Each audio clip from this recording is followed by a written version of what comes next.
Hello and welcome to Cricbuzz Live. With Gujarat, who's batting first. Remember, they chose to bat first. They weren't sent in against their free will. They chose this, but it's not looking good for them at the halfway stage.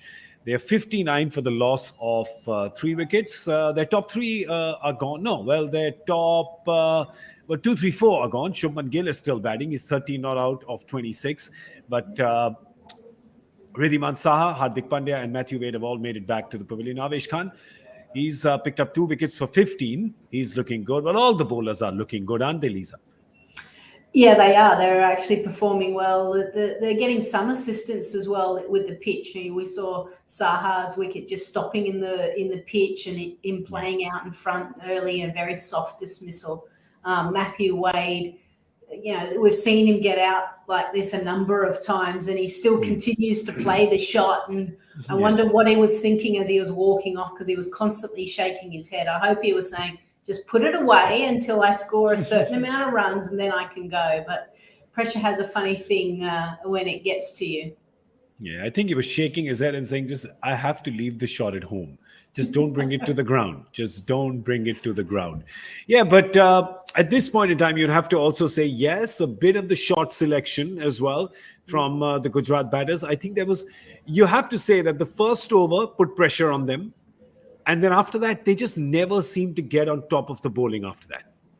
No, they haven't. They just haven't been able to read the pace of the pitch really and feel comfortable playing their shots. A couple of really good, like, short arm jabs from Shubman Gill. He looked in control there, and he's now the key for them, because while he's kind of going at a runner ball now, we spoke about this at the pre-show, that if he bats for the entire innings, he'll catch it up. So he needs to be, the stable one, and everyone else can be a little bit riskier throughout this next the last 10 overs, because they need to score at 10 runs and over if they're going to really challenge Lucknow.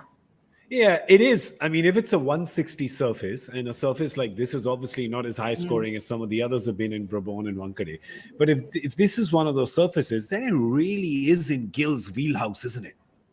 Yeah, it is, because you've got to be a little bit more sensible, more technically correct, not really, willing to go across the line. And he doesn't move around the crease a lot as well. So he's quite still, plays within the V, plays the loose ball. So one thing they need to do is, when the loose delivery comes their way, they need to absolutely cash in and put it away to the boundary, whether it be 4 or 6. It has to be done.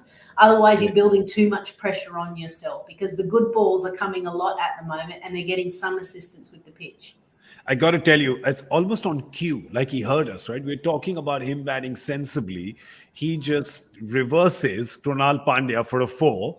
Past third man, and it's almost like he's trying to send us a signal saying, "Nah, it's okay. I can do a little less sensible as well." But if you think about it, yes, the reverse sweep is not considered a sensible shot, but the way he's played it, it's relatively risk-free. Some of the risky shots can be risk-free as well if your technique is good. Well, yeah, and if you practice it a lot in the nets, and then it's something that it's your go-to. Like we call back home your go-to shot. So what do you want to do when a little bit of pressure is being built up? How do you find that boundary? How do you find that multiple? And players just work on that shot to be able to execute it well. So a little lap or reverse, you speak to Glenn Maxwell, he goes, I'll switch hit until the cows come home, because I'm good at it. I mean, I hit a 6 the other night, so I can do it. So there are some players that can get away with it, but that's because I spent hours and hours and hours in the nets working on it. And we saw that innings, and we figured that was perhaps the only ball that he actually timed in that entire stay. Really, he was struggling with the other conventional shots. Okay, just a quick look at the Lucknow bowlers, because they have been all over Gujarat like a rash. This evening they have Mohsin Khan. He's been just fantastic. Mohsin has 2 overs, 8 runs only. Chamira 320. Avesh 2 wickets for the 15 runs. Krunal Pandya keeping it tight. He has just decided what his line is this tournament. It's just, I'm going to bowl it in your body. I'm not going to give you any room at all. And Jason Holder has bowled 1 over. So yeah, well, it's looking good for Lucknow right now. It's looking good for whose score was yours? 167? Yeah, but even that might be too much. They'll get there. Come on. They're going to get Well, you there. never Nah, know. nah, come You on. never know. It's another short arm jab that Shubman Gill is. For a tall guy, he's got a lot of short arm jabs being played. All right. We're gonna sign off on Combox now. We'll come back at the end of this Gujarat batting effort, and their fans will be hoping that there is a lot more effort in the back 10 to get them to some level of respectability. Right now, the first 10 have definitely belonged to Lucknow. That's all we have for you on the Combox. Thanks, Lisa. I'm Gaurav. We'll see you in a bit.